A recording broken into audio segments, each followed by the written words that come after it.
Welcome to the opening of this terrifying movie set in Boston, 1962. Noretta, a lifestyle reporter, finds daily trivia as Dal is eating oatmeal. Noretta starts targeting hot news. One day, she reads a murder report of a woman in the newspaper, instantly thrilled. She quickly rummages through her drawer and finds another woman was mysteriously murdered at home recently. Noretta hadn't considered this problematic until visiting her paragrapher, three-quarter or cute mother at night and hearing chilling news. Her neighbor, an elderly lady, was reportedly found dead at home under mysterious circumstances. This made Noretta realize that Boston might be in the midst of a truly terrifying event. The next day, she hurriedly tells her boss, not knowing if her insights will leave the entire newsroom in awe. Her research reveals 3 women strangled at home in 2 weeks, a horror comic in real life. Right now, she's probably thinking about popping open a soda to celebrate, which I just ordered online. Classic deliciousness, it's a steal. Swipe to the store or click comments, it'll find it for you. We should probably get back to the plot. Those discounts during shopping events are irresistible.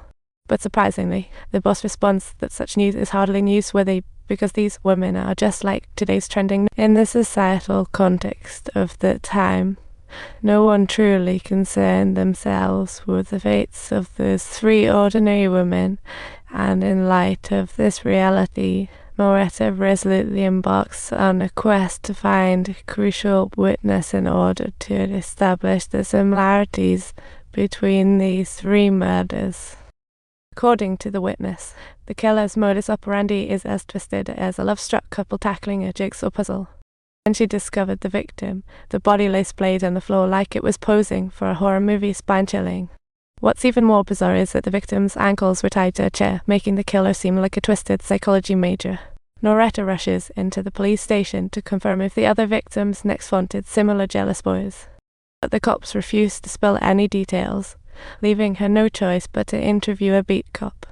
The beat cop tells her that the second victim's neck also sported a bow, like a couple's trendy matching outfits. The info on the 3rd victim quickly follows. This roller coaster is unbelievable. All 3 cases match like a thief's fingerprints, pointing to a one-of-a-kind criminal.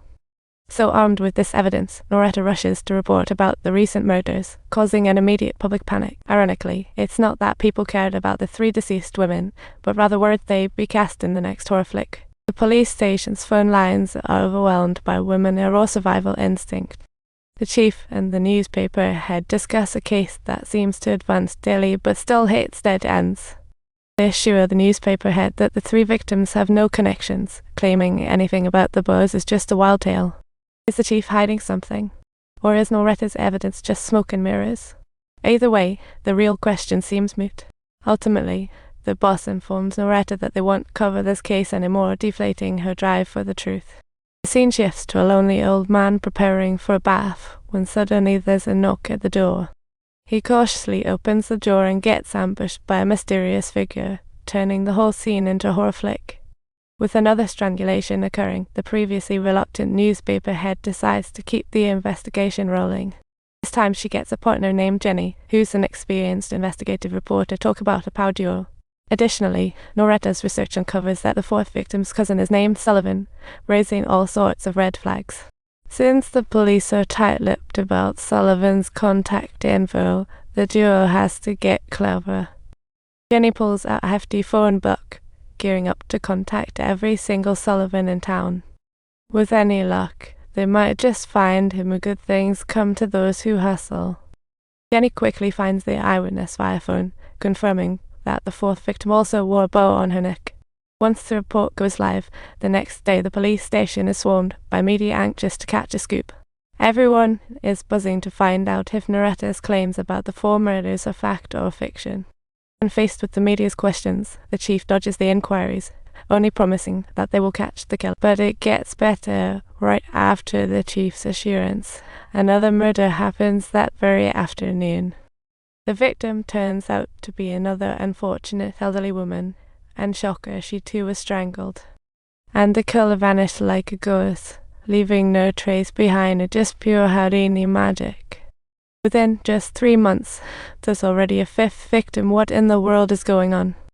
Based on the victims' profiles, Noretta suspects the killer has a thing for lonely women. But But this theory is quickly tossed out the window because on Christmas Day, a new victim is discovered. This time, the victim is a young woman. Talk about breaking the mold.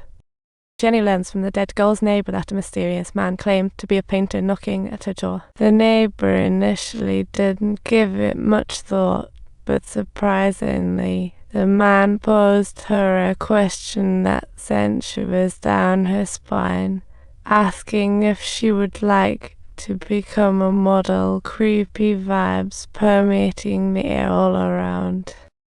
Could this mysterious man be the deliberate killer haunting the streets?